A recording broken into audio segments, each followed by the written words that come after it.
नमस्कार दोस्तों, मैं जीसी पांडे पॉलिटिकल साइंस के क्वेश्चन प्रैक्टिस के साथ आज फिर हम लोग मिल रहे हैं। इस क्वेश्चन प्रैक्टिस सेशन में हम हर सेट में लगभग 15 क्वेश्चंस को ले रहे हैं।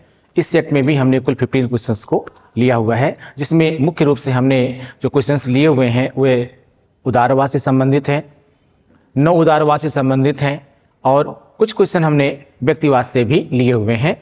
इंपॉर्टेंट क्वेश्चंस हैं, बार बार पूछे गए हैं और जो कमिंग एग्जाम है आपका उसमें भी पूछे जाने की पूरी संभावना है। ठीक है, क्वेश्चन प्रैक्टिस सेशन में हम लोग इसको एक वाइड वे में एक्सप्लेन कर रहे हैं, जिससे आपको एक क्वेश्चन के साथ साथ ढेर सारे क्वेश्चंस का भी लाभ मिल सके। ठीक है, तो लगे रहिए। देखिए, केवल रट्टा मारने से काम नहीं चलेगा, समझ कर पढ़िए, डिस्क्रिप्टिव वे में पढ़िए, ऑब्जेक्टिव अपने आप में से निकल जाएगा। ठीक है, लेकिन फिर भी स्टार्ट करते हैं क्वेश्चन प्रैक्टिस को। फर्स्ट क्वेश्चन, आर्थिक क्षेत्र में व्यक्तिवाद का, याद दीजिएगा क्वेश्चन कह रहा है आर्थिक क्षेत्र में व्यक्तिवाद का महान समर्थक कौन है। आर्थिक क्षेत्र में व्यक्तिवाद का महान समर्थक कौन है। ठीक है, ऑप्शन आपके पास Bentham, Herbert Spencer, Laski, Adam Smith. Bentham, Herbert Spencer, Laski, Adam Smith. Answer क्या हो जाएगा इसमें? Adam Smith. Adam Smith. Adam Smith को आप जानते हैं, इन्हें अर्थशास्त्र का जनक माना जाता है। अर्थशास्त्र के जनक के रूप में इन्होंने एक बुक लिखी थी, उसे आप जानते होंगे, the wealth of nation. The wealth of nation. The wealth of nation जब प्रकाशित हुई तो उस समय राजनीतिक अर्थशास्त्र में कह सकते हैं एक युगांतकारी परिवर्तन हुआ, एक महत्वपूर्ण परिवर्तन हुआ। और इस परिवर्तन में चूंकि इससे पहले राजनीतिक अर्थशास्त्र में यह माना जाता था कि राज्य का हस्तक्षेप होना ही होना चाहिए। मोस्टली वह समय ही था जिसमें राज्य हर मामले में हस्तक्षेप करता था। लेकिन एडम स्मिथ साहब ने यह बताने की प्रयास किया कि राज्य को हस्तक्षेप नहीं करना चाहिए, यानी अर्थव्यवस्था में भी राज्य को हस्तक्षेप नहीं करना चाहिए। इनका यह मानना था कि अगर राज्य हस्तक्षेप नहीं करता है तो स्वयं ही जो आर्थिक तंत्र है वह अपने लिए, यानी एक तरह से इन्होंने मुक्त बाजार की वकालत किया। राज्य के अहस्तक्षेप को बताया कि अगर राज्य हस्तक्षेप नहीं करता है तो बाजार अपने लिए स्वयं ही एक कॉम्पिटेटिव अप्रोच बना लेता है, यानी एक कह सकते हैं कि परंपरागत व्यवस्था को छोड़ करके वह एक प्रतियोगी तंत्र विकसित कर लेता है। और प्रतियोगिता का सबसे बड़ा जो फायदा होता है वह नागरिकों को ही मिलता है। लेकिन इसका मतलब नहीं कि राज्य को कहता है कि नहीं राज्य आप कोई काम ना करे, नहीं, यह कहता है कि राज्य का काम है, राज्य का दो काम है। यह कहता है राज्य का एक काम है लोगों की रक्षा करना और दूसरा काम है लोगों के साथ न्याय करना। यानी राज्य के दो प्रमुख कार्यों की वकालत करता है, एक तो लोगों की रक्षा करना और दूसरा लोगों के साथ न्याय करना। लेकिन अर्थव्यवस्था में यह राज्य के हस्तक्षेप की बात नहीं करता है, यानी एक तरह से यह मुक्त बाजार की वकालत करता है और एक तरह के नए राजनीतिक अर्थशास्त्र की व्यवस्था को जन्म देता है। ठीक है, एडम स्मिथ, इन्हें अर्थशास्त्र का जनक भी कहते हैं। ठीक, अगला क्वेश्चन देखते हैं। उदारवाद का जनक किसे कहा जाता है? उदारवाद का जनक किसे कहा जाता है? फादर ऑफ लिबरलिज्म किसे कहा जाता है? T H. Green, Hegel, Karl Marx, John Locke. उदारवाद का जनक किसे कहा जाता है? T H. Green, Hegel, Karl Marx, John Locke. क्या होगा भाई इसमें? आंसर होगा आपका जॉन लॉक। जॉन लॉक को उदारवाद का जनक कहा जाता है। क्यों कहा जाता है? इनकी पॉपुलर बुक थी two treatises of civil government. Two treatises of civil government. इस बुक में जॉन लॉक ने उदारवाद की एक बृहद संकल्पना का प्रतिपादन किया। उदारवाद की एक बृहद संकल्पना का प्रतिपादन किया, जिसमें इसने यह बताने का प्रयास किया कि उदारवाद क्यों होना चाहिए। यहां याद रखिएगा, जैसे मैंने एडम स्मिथ के बारे में बताया कि एडम स्मिथ भी अर्थव्यवस्था में राज्य का हस्तक्षेप नहीं चाहता था, बिल्कुल ऐसे ही जॉन लॉक भी राज्य के व्यक्तियों के हर मामले में राज्य के हस्तक्षेप को पसंद नहीं करता था, यानी यह मानता था कि राज्य व्यक्तियों नागरिकों को काफी हद तक स्वतंत्रता देनी चाहिए। ठीक, तो क्या हो जाएगा, जनक कौन हुआ, जॉन लॉक हुए। अगला क्वेश्चन देखते हैं हम लोग, निम्नांकित में से कौन उदारवाद की मूल मान्यता नहीं है। निम्नांकित में से कौन उदारवाद की मूल मान्यता नहीं है। यहां पर ध्यान दीजिएगा, नहीं है शब्द को हाईलाइट करना है। निम्नांकित में से कौन एक उदारवाद की मूल मान्यता नहीं है। क्या, पहला विकल्प अधिकारों की प्राप्ति राज्य में ही संभव है। दूसरा, राज्य एक मानव निर्मित संस्था है। तीसरा कह रहा है व्यक्ति साध्य है और राज्य साधन है। और डी कह रहा है राज्य की सत्ता का आधार व्यक्ति की सहमति है। व्यक्ति की सहमति है। क्या होगा भाई इसमें आंसर, देखिए उदारवाद मैंने अभी आपको स्टार्टिंग में बताया कि उदारवाद राज्य के हस्तक्षेप को, नागरिकों के जीवन में राज्य के हस्तक्षेप को न्यूनतम करने की बात करता है, यानी व्यक्तियों को स्वतंत्रता देने की बात करता है। यहां पर क्या कह रहा है, पहला विकल्प ही कह रहा है कि अधिकारों की प्राप्ति राज्य में ही संभव है, जबकि वह राज्य के हस्तक्षेप को कम करना चाहता है। तो जाहिर सी बात है यह तो होगा ही नहीं। लेकिन आगे क्या कह रहा है, क्या जो आगे कह रहा है वह सब सही है। राज्य एक मानव निर्मित संस्था है, यह सभी मानते हैं कि राज्य मानवों से ही मिलकर बनता है। व्यक्ति साध्य है और राज्य साधन है। बिल्कुल, उदारवाद जो है अगर आप वैसे देखेंगे तो चूंकि यह नहीं है कि बात कर रहा है ना, अधिक यह नहीं है कि बात करेगा अगर, तो अगर उदारवाद की मूल मान्यता है तो है में क्या होगा, व्यक्ति साध्य है और राज्य साधन है। बिल्कुल सही है। यह कहता है कि व्यक्ति महत्वपूर्ण है, राज्य नहीं महत्वपूर्ण है। राज्य व्यक्तियों की आवश्यकताओं को पूर्ण करने का एक माध्यम है। राज्य हमारा साध्य नहीं बल्कि व्यक्ति साध्य है। फिर कह रहा है राज्य की सत्ता का आधार व्यक्ति की सहमति है। बिल्कुल, व्यक्ति की सहमति ही वास्तव में राज्य की सत्ता है। अगर नागरिक ही सहमत नहीं है तो राज्य का क्या मतलब रह गया। ठीक है, तो ये तीनों ही क्या है, उदारवाद की मूल मान्यता में आते हैं। कौन से, ये भी आता है, ये भी आता है, ये भी आता है। तो नहीं क्या आता है, नहीं आता है पहला विकल्प। यानी इसमें आंसर क्या हो जाएगा, फर्स्ट, कि अधिकारों की प्राप्ति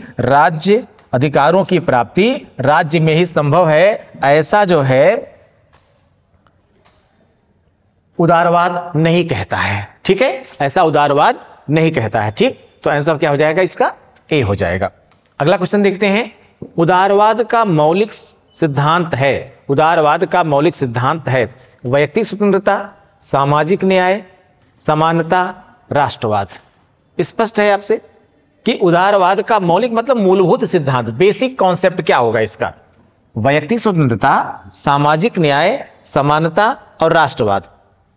अगर एक से ज्यादा पूछा जाता इसमें तो सामाजिक न्याय को भी आप ले सकते थे, समानता को भी आप ले सकते थे, लेकिन चूंकि यहां एक ही विकल्प है इसलिए ऐसे में इसमें स्पष्ट है विकल्प क्या हो जाएगा, ए, यानी वैयक्तिक स्वतंत्रता। उदारवाद मैंने अभी स्टार्टिंग में बताया आपको, उदारवाद का बेसिक कॉन्सेप्ट ही है कि राज्य के नागरिकों को यानी व्यक्तियों को अधिकतम स्वतंत्रता प्रदान करना, और अधिकतम स्वतंत्रता तभी उनको मिल पाएगी जब राज्य का हस्तक्षेप नागरिकों के जीवन में कम से कम होगा। ठीक है, तो इसमें भी विकल्प क्या हो जाएगा, ए हो जाएगा। अगला क्वेश्चन देखते हैं, निम्नलिखित में से कौन सा राज्य का उदारवादी सिद्धांत है। राज्य का उदारवादी सिद्धांत है उपयोगितावाद, व्यावसायिक समूहवाद, श्रेणी समाजवाद, फांसीवाद। निम्नलिखित में से कौन सा राज्य का उदारवादी सिद्धांत है, तो इसमें क्या हो जाएगा भाई, उपयोगितावाद, व्यावसायिक समूहवाद, श्रेणी समाजवाद और फांसीवाद में से कौन हो जाएगा। इसमें भी विकल्प क्या होना चाहिए, ए, उपयोगितावाद। क्यों भाई उपयोगितावाद क्यों हो जाएगा इसमें, ऐसा इसलिए हो जाएगा उपयोगितावाद क्योंकि उपयोगितावाद भी क्या कहता है, दरअसल उपयोगितावाद के प्रमुख समर्थकों में आप जानते हैं बेंथम आते हैं और मिल आते हैं, और उपयोगितावाद जो है वो राज्य के कार्यों को एक नकारात्मक रूप में प्रस्तुत करता है। यानी यहां नकारात्मक रूप में प्रस्तुत करने से मतलब यह है कि दरअसल यह चाहता है कि अधिकतम लोगों को अधिकतम सुख प्राप्त हो सके, और अधिकतम लोगों को अधिकतम सुख चाहे राज्य दे या व्यक्ति स्वयं उसको अर्जित कर सके। अगर राज्य यह नहीं दे सकता है तो राज्य को हस्तक्षेप भी कम से कम करना चाहिए। यानी अगर हम कल्याणकारी अवधारणा के तहत बात करें तो यह कहता है कि राज्य को क्या करना चाहिए, अधिकतम लोगों को अधिकतम सुख प्राप्त करने में सहायता करनी चाहिए। आप कह सकते हैं उपयोगितावाद का आदर्श वाक्य ही यही है कि अधिकतम लोगों को अधिकतम सुख प्रदान करना। ठीक है, तो उदारवाद भी क्या कहता है, उदारवाद भी व्यक्तिगत स्वतंत्रता को महत्व देता है। तो उदारवाद चूंकि व्यक्तिगत स्वतंत्रता को महत्व देता है तो व्यक्तिगत स्वतंत्रता में व्यक्ति का कल्याण स्वतः ही आ जाता है, और वही बात उपयोगितावाद भी करता है। तो आंसर क्या हो जाएगा इसमें, निम्नलिखित में से कौन सा राज्य का उदारवादी सिद्धांत है, क्या हो जाएगा भाई, विकल्प ए उपयोगितावाद। ठीक है, अगला क्वेश्चन क्या कह रहा है, सकारात्मक उदारवाद निकटस्थ है। सकारात्मक उदारवाद निकटस्थ है, लेकिन यानी कि सकारात्मक उदारवाद किसके निकट है, लोकतांत्रिक समाजवाद के, राष्ट्रीय समाजवाद के, श्रेणी समाजवाद के, संशोधनवादी समाजवाद के। ये जो सकारात्मक उदारवाद है किसके निकट है, बताइए भाई। सकारात्मक जो उदारवाद है यह निकट है लोकतांत्रिक समाजवाद के। किसके निकट है, लोकतांत्रिक समाजवाद के। अब ये लोकतांत्रिक समाजवाद क्या है, दरअसल जो उदारवाद है, जो सकारात्मक, एक है कह सकते हैं आप नकारात्मक उदारवाद, दूसरा है सकारात्मक उदारवाद।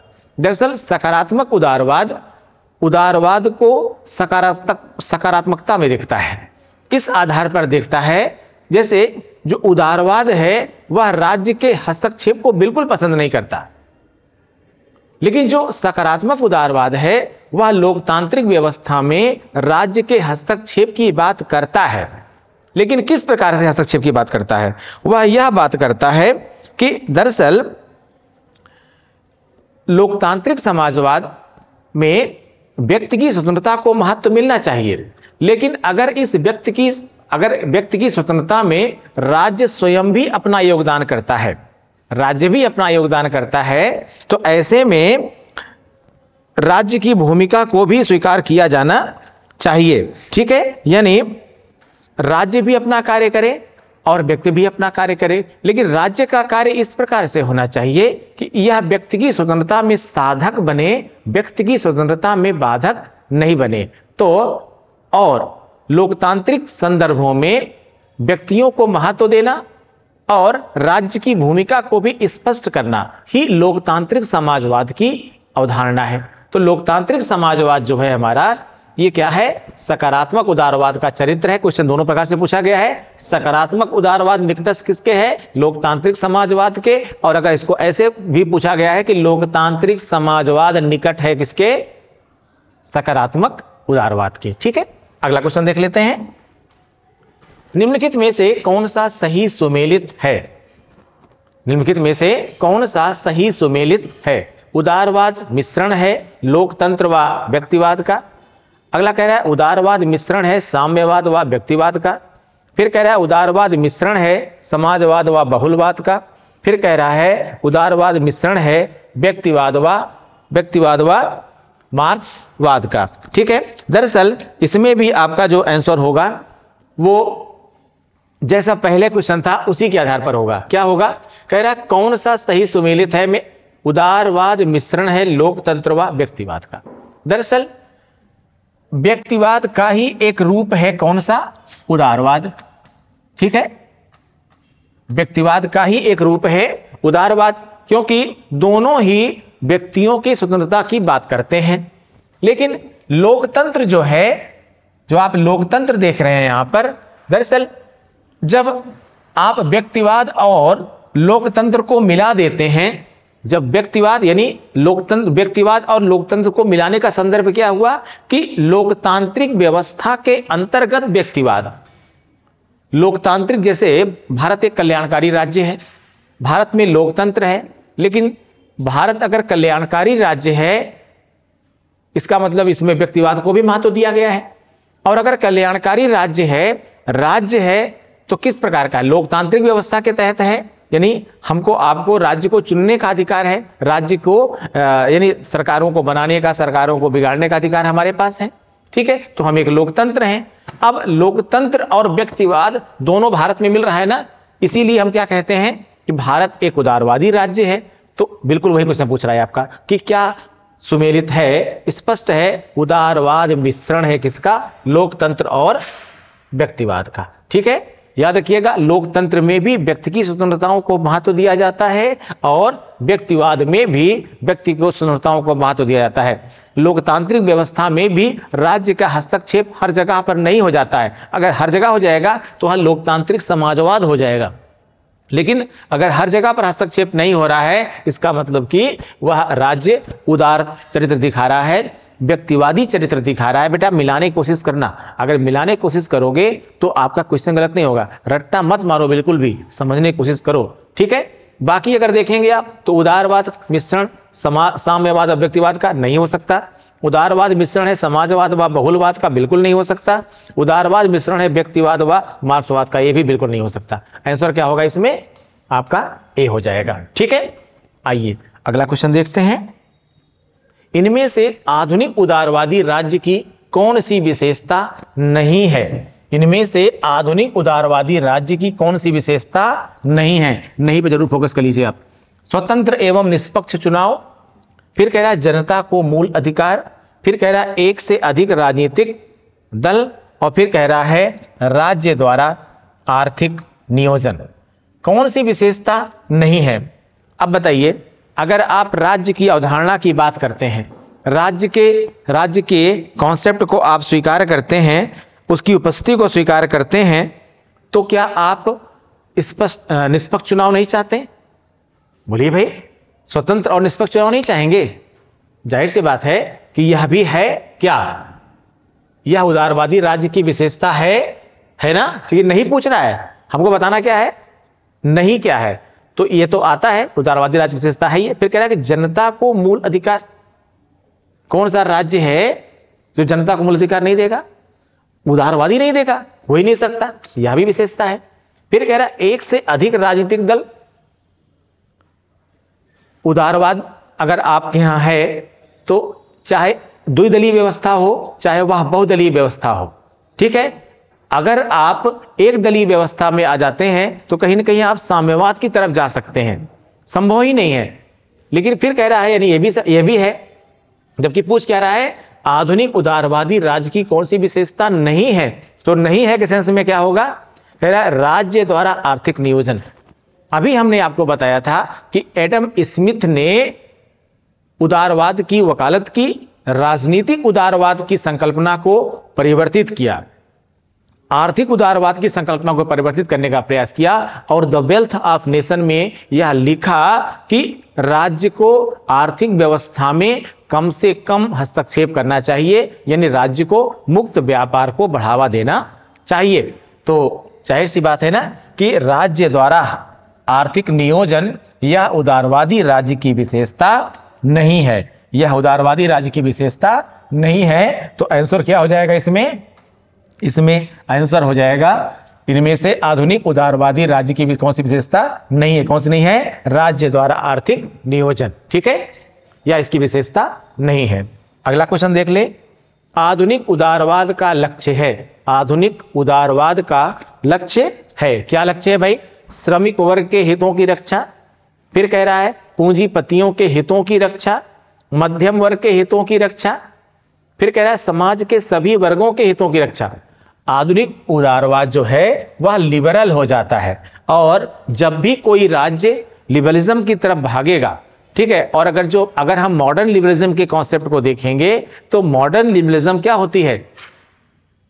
वही सबका साथ सबका विश्वास। ठीक है, तो ऐसे में क्या है, सबकी बात कही जा रही है ना यहां पर। आंसर क्या हो जाएगा? समाज के सभी वर्गों के हितों की रक्षा। केवल श्रमिक वर्ग की रक्षा कौन करता है? केवल श्रमिक वर्ग की रक्षा करने के बाद आएंगे तो आप कहीं ना कहीं मार्क्सवाद की तरफ चले जाएंगे। पूंजीपतियों के हितों की रक्षा करने की बात आएंगे तो कहां चले जाएंगे आप? अगर पूंजीपतियों के हितों की रक्षा करने में चले जाएंगे तो आप कहां चले जाएंगे? फिर आप उस पुरातनवादी व्यवस्था में चले जाएंगे जहां पर कैपिटलिस्ट को ही केवल इंपॉर्टेंस दी जाती थी। ठीक है, और मध्यम वर्ग के हितों की रक्षा की बात तो लगभग लगभग सभी करते हैं। कुल मिलाकर के सबका जो है सबके हितों की रक्षा होनी चाहिए। आधुनिक विचारधारा जो उदारवाद की है वह यही कहती है। आंसर क्या हो जाएगा इसमें? डी हो जाएगा। ठीक, अगला क्वेश्चन देखते हैं। आधुनिक उदारवाद पारंपरिक उदारवाद से भिन्न है। आधुनिक उदारवाद जो है वो पारंपरिक उदारवाद से भिन्न है क्योंकि यह व्यक्तिगत स्वतंत्रता का समर्थन नहीं करता। क्या नहीं करता? यह व्यक्तिगत स्वतंत्रता का समर्थन नहीं करता। दूसरा, यह प्रजातांत्रिक संस्थाओं के विरुद्ध है। तीसरा, कह रहा है कि भिन्न है। किसमें भिन्न है? यह स्वतंत्र उद्यमिता की वकालत करता है। फिर कह रहा है कि यह विश्व को सभी प्रकार के अत्याचारों एवं शोषण से मुक्त रखना चाहता है। ठीक है, बताइए भाई इसमें कौन क्या होगा? बहुत ही अलग हटके क्वेश्चन पूछा है। आधुनिक उदारवाद पारंपरिक उदारवाद से भिन्न है। किस मामले में भिन्न है भाई? ये तो आपका पारंपरिक उदारवाद भी कहता है और आधुनिक उदारवाद भी कहता है। यह प्रजातांत्रिक संस्थाओं के विरुद्ध है। बोलिए, यह बात दोनों कहते हैं। ठीक है, संस्थात्मक महत्व को की बात दोनों करते हैं। फिर कह रहा है यह स्वतंत्र उद्यमिता की वकालत करता है। ठीक है, दोनों ये बात कहते हैं। फिर कह रहा है यह विश्व के सभी प्रकार के अत्याचारों एवं शोषण से, यह विश्व को सभी प्रकार के अत्याचारों एवं शोषण से मुक्त रखना चाहता है। भाई चाहता है कि नहीं चाहता? बताइए, बोलिए। जितना आप आधुनिकता की तरफ जाएंगे, जिस भी आधुनिक विचारधारा की तरफ जाएंगे, वह सभी विचारधाराएं इसका समर्थन करेंगी। ठीक है, इसका समर्थन करेंगे। किसका? कि किसी भी प्रकार के से विश्व का या विश्व के लोगों का ना तो शोषण हो और ना ही उनमें किसी प्रकार से अत्याचार हो। तो अगर हम आधुनिकता की ओर बढ़ रहे हैं तो आधुनिकता की ओर जैसे जैसे हम बढ़ेंगे क्या होगा? हमारे अंदर यही विचार आएगा। ठीक है, सीधे सीधे क्या हो जाएगा आंसर? अब ये क्वेश्चन रिपीट किया गया, याद रखिएगा बेटा। ठीक है, आंसर क्या होगा इसमें? डी हो जाएगा। अगला क्वेश्चन, नीचे दो वक्तव्य दिए गए हैं। एक को कथन ए और दूसरे को कारण आर कहा गया है। कथन ए कहता है उदारवाद राज्य के कार्य क्षेत्र को, मैंने आपको बताया था कि जब क्वेश्चन को पढ़िए इस टाइप के कथन और कारण वाले, तो इसमें जब कथन को पढ़िए तो लास्ट में क्योंकि लगा दीजिए। क्या लगा दीजिए? क्योंकि लगा दीजिए। ठीक है, और फिर जब इसको पढ़िए तो इसको पलट के पढ़िए। जब आप दोबारा जब दोनों को फिर से पलट के पढ़िए तो फिर क्योंकि लगा दीजिए। कैसे? देखिए जरा। कथन कह रहा उदारवाद राज्य के कार्य क्षेत्र को सीमित करना चाहता है क्योंकि उदारवाद व्यक्तिगत स्वतंत्रता पर बल देता है। अब इसी को फिर से घुमा दीजिए एक बार, नीचे से पढ़ करके दोनों समझ में आ जाएगा।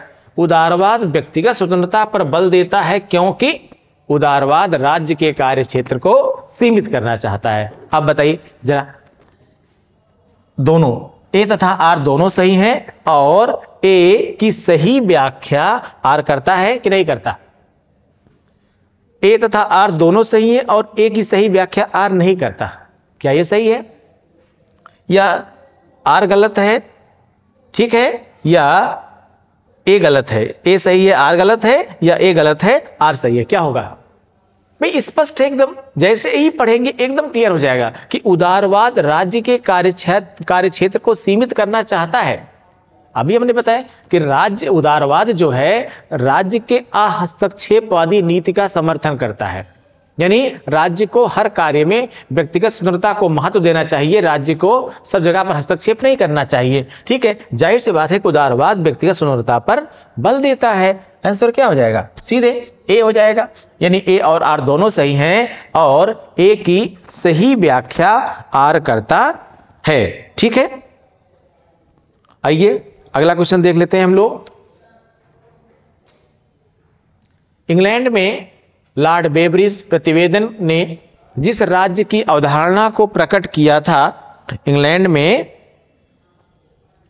लॉर्ड बेब्रिज प्रतिवेदन ने जिस राज्य की अवधारणा को प्रकट किया था वह था उदारवादी राज्य, पंथ निरपेक्ष राज्य, समाजवादी राज्य और कल्याणकारी राज्य। समाजवादी राज्य और कल्याणकारी राज्य। ठीक है, किसने नाम आपने सुना होगा? Lord Beveridge report. Lord Beveridge report. ठीक है, इन्होंने किस प्रकार की, इन्होंने यानी लॉर्ड बेवरेज साहब ने अपनी रिपोर्ट में जिस राज्य की अवधारणा को प्रकट किया था वह क्या थी? उदारवादी राज्य की, पंथ निरपेक्ष राज्य की, समाजवादी राज्य की या कल्याणकारी राज्य की? दरअसल लॉर्ड बेवरेज रिपोर्ट जो है उसका संबंध था कल्याणकारी राज्य से। ये वेलफेयर स्टेट के कॉन्सेप्ट से संबंधित थी। ये इंग्लैंड के थे। 1942 में इन्होंने एक रिपोर्ट ये दी थी और इस रिपोर्ट में इन्होंने राज्य के द्वारा समाज की 5 बुराइयों को का अंत करने को कहा गया था। और इन्होंने कहा था अगर इन बुराइयों को का राज्य अंत करता है तो समाज का हम बृहत्तम कल्याण कर सकते हैं, यानी समाज एक अच्छी दिशा में जाएगा। वो 5 बुराइयां कौन कौन सी थी? उसमें 5 बुराइयों में एक तो बेरोजगारी थी, एक भूखमरी थी, दूसरा अज्ञानता थी, तीसरा यानी बेरोजगारी थी, बीमारी थी, अज्ञानता थी, भूखमरी थी और आश्रय अभाव यानी रहने की व्यवस्था। ठीक है, तो क्या थी? बीमारी, अज्ञानता, भूखमरी, आश्रय अभाव और बेरोजगारी। ठीक है, ये 5 बातें इन्होंने कही थी कि अगर इन पांचों का अगर राज्य अंत करता है तो ऐसे में क्या होगा? जनता का अधिकतम कल्याण किया जा सकता है। ठीक है, और ये चाहती थी कि सरकार इस प्रकार से कार्य करे कि नागरिकों की पर्याप्त आय हो, उनको पर्याप्त स्वास्थ्य सुविधाएं मिलें, उनको पर्याप्त शिक्षा मिले, पर्याप्त आवास मिले और पर्याप्त रोजगार। यानी जो 5 बुराइयां हैं उन 5 बुराइयों को खत्म करने के लिए 5 अलग प्रकार के प्रयास सरकार को करना चाहिए। ठीक है, जिनमें 5 में क्या क्या था भैया? एक था बेरोजगारी, दूसरा अज्ञानता या अशिक्षा, तीसरा था भूखमरी, अगला क्या था? आश्रय, ठीक है, यानी आवास की बात, और तीसरा था अगला था बीमारी। ठीक है, तो ये 5 प्रकार से इन्होंने कहा था ये 5 को खत्म करना राज्य की जिम्मेदारी है और अगर ऐसा करता है तो राज्य कल्याणकारी राज्य कहलाने लगेगा। ठीक है, क्योंकि ये राज्य की कल्याणकारी अवधारणा है। ठीक, अगला क्वेश्चन देख लेते हैं। कल्याणकारी सिद्धांत विश्वास करता है, कल्याणकारी सिद्धांत विश्वास करता है यानी वेलफेयर थ्योरी विश्वास करती है किसकी? राज्य ना माध्यम है ना उद्देश्य है, ना उद्देश्य है, फिर कह रहा है एक उद्देश्य है। क्या कहता है? कल्याणकारी सिद्धांत विश्वास करता है कि राज्य ना माध्यम है ना उद्देश्य है, फिर कहता है एक उद्देश्य है, फिर कहता है एक माध्यम है, फिर कहता है एक अवयव है। अभी हमने बताया आपको कि जो कल्याणकारी सिद्धांत है, ठीक है, जो बेवरेजेस साहब ने कहा था वो क्या कहा था कि कल्याण करना चाहिए। कल्याण कौन करेगा? राज्य करेगा। कल्याण कौन करेगा? राज्य करेगा। राज्य क्यों करेगा? क्योंकि राज्य ही यह एक माध्यम है जो कल्याण कर सकता है, कल्याण कोई और नहीं कर सकता। राज्य के अलावा कल्याण कोई और नहीं कर सकता है। इसलिए राज्य क्या है? इसलिए राज्य क्या है? एक माध्यम है ना भाई, क्योंकि इसी के माध्यम से ही कल्याण संभव है। जिस भी प्रकार से कल्याण होगा वह राज्य ही कर सकता है, यानी कल्याण राज्य जो है एक कल्याणकारी माध्यम की भूमिका निभाता है। ठीक है, अगला क्वेश्चन देख लेते हैं हम लोग। क्या है अगला क्वेश्चन? अहस्तक्षेप की नीति किसकी विशेषता है? अहस्तक्षेप की नीति किसकी विशेषता है? श्रेणी समाजवाद, समाजवाद, सकारात्मक उदारवाद, नकारात्मक उदारवाद, सकारात्मक उदारवाद और नकारात्मक उदारवाद। बताइए भाई, अहस्तक्षेप की नीति कौन इनमें से चाहता है कि राज्य को न्यूनतम हस्तक्षेप करना चाहिए? कौन चाहता है इसमें से कि राज्य हस्तक्षेप तो करे, लेकिन कैसा हस्तक्षेप करे? न्यूनतम हस्तक्षेप करे। बताइए, जबकि हम पूरा बता चुके हैं आपको, अभी लास्ट के क्वेश्चन चल रहे हैं।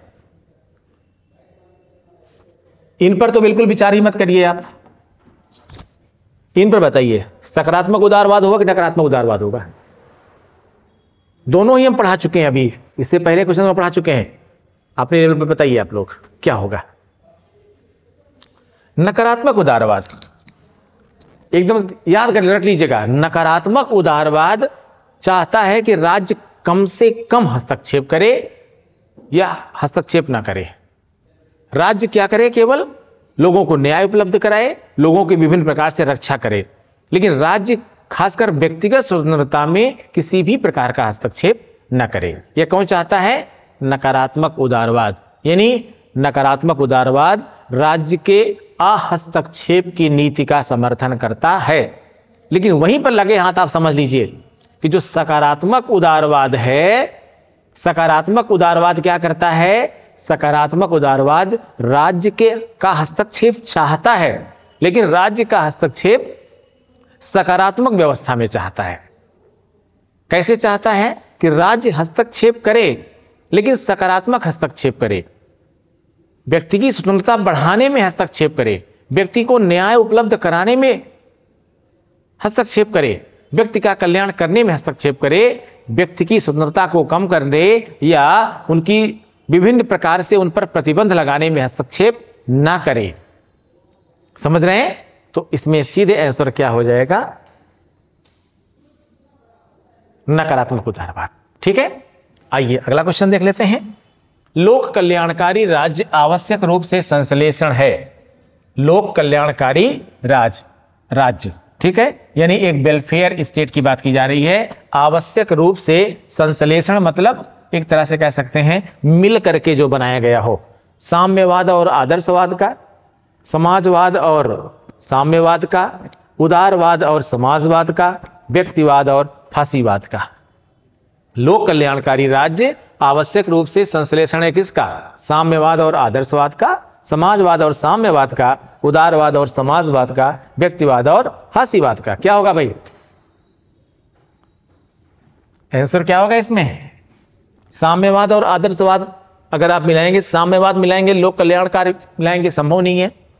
समाजवाद मिलाएंगे और साम्यवाद मिलाएंगे, यह भी संभव नहीं है।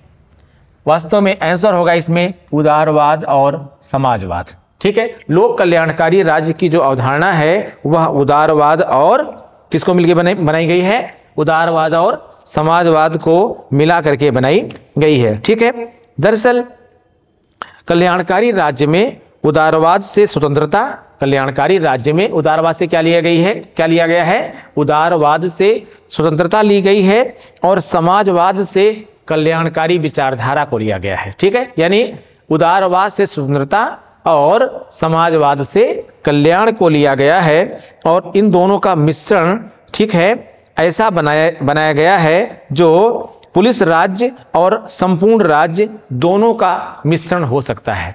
पुलिस राज्य और संपूर्ण राज्य दोनों का मिश्रण हो सकता है। यानी एक और यह लोगों को विचार, अभिव्यक्ति, व्यवसाय आदि की स्वतंत्रता प्रदान करता है। आप व्यवसाय कर सकते हैं, आप विचार कर सकते हैं, यानी आप अभिव्यक्ति की आजादी आपको है, यानी विभिन्न प्रकार की स्वतंत्रताओं की बात करता है। तो वहीं पर क्या करता है? वहीं पर निर्धनता, अज्ञानता, बीमारी, भूख या आपकी जो अन्य समस्याएं हैं उन सभी समस्याओं को समाप्त करने के लिए स्वयं कार्य भी करता है। ठीक है, यानी राज्य जो है आपके आवश्यक कार्यों को संपन्न कराने में सहयोग करता है, तो कल्याणकारी अवधारणा हो गई। लेकिन दूसरी ओर यह क्या करता है? दूसरी तरफ यह कुछ आपकी स्वतंत्रताओं को बढ़ाने के साथ साथ कहीं ना कहीं उन पर प्रतिबंध भी लगाता है। ठीक है, तो क्या हो जाएगा? लोक कल्याणकारी राज्य उदारवाद और समाजवाद दोनों का मिश्रण है। ठीक है, तो ये थे कुल 15 क्वेश्चन। मिलते हैं आपको अगले सेट के साथ। Thank you.